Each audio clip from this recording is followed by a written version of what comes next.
This is your guide to angle properties. There are several angle properties that you'll need to know and be able to apply to scenarios to be able to find missing angles. These are the basic properties. So you will need to know and memorise that if you've got angles, two or more, that join together to form a straight line, they will always add together to make 180 degrees.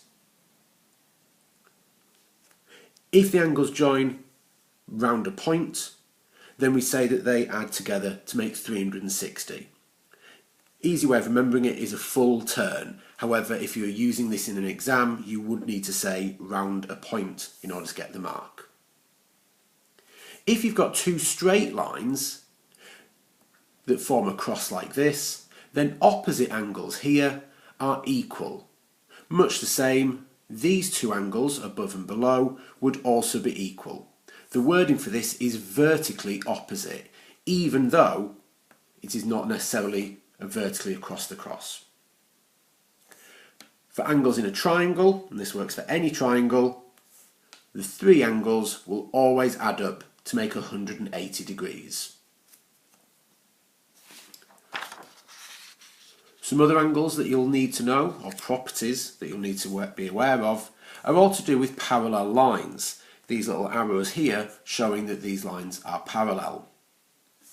If you have a parallel pair of lines and a line that passes through it is known as a transect, then if you've got two angles within the parallel lines, one on each side of the transect, they are known as alternate angles.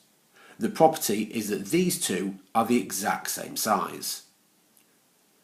Similarly, within the parallel lines, this angle here and this angle here would be the exact same size as well, because again, they are one on each side of the transect. Here's a different parallel line property. Here we've got two parallel lines and again a transect running through.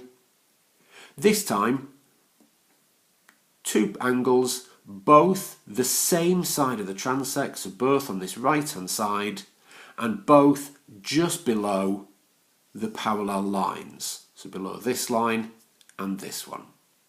These two again are the exact same size, and the reason for that one is they are corresponding angles, so both at the same side of the transect and both just below the parallel line. There are a number of other pairs of corresponding angles as well, and each of those would be the exact same size as each other.